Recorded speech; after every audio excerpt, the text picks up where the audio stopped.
Friends, అందరూ ఎంతగానో wait చేస్తున్న తల్లికి వందనం స్కీమ్ గురించి అయితే కొత్త నోటిఫికేషన్ అయితే తీసుకొచ్చాను ఫ్రెండ్స్. తల్లికి వందనం అసలు పడుతుందో లేదో, అసలు నా పేరు ఉందో లేదో అని కంగారు అయితే పడకండి. తల్లికి వందనం ఎవరైతే 1వ తరగతి నుంచి ఇంటర్ వరకు ఉంటారో వారి అందరికైతే పడుతుంది.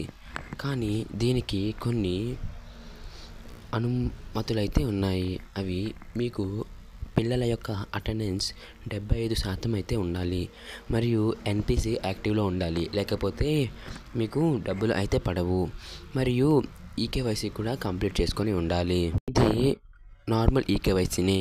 తల్లికి వందనం అనేదానికైతే సపరేట్ ఈకేవైసీ అయితే ఏం లేదు.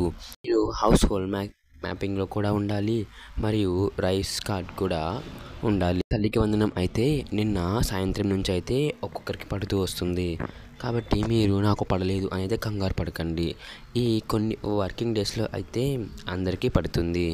కాబట్టి మీ అకౌంట్ ఎన్పిసిఐలో యాక్టివ్లో ఉందో లేదో తెలుసుకోవాలంటే నేను డిస్క్రిప్షన్లో లింక్ అయితే పెడతాను. ఆ లింక్ ద్వారా తెలుసుకోండి.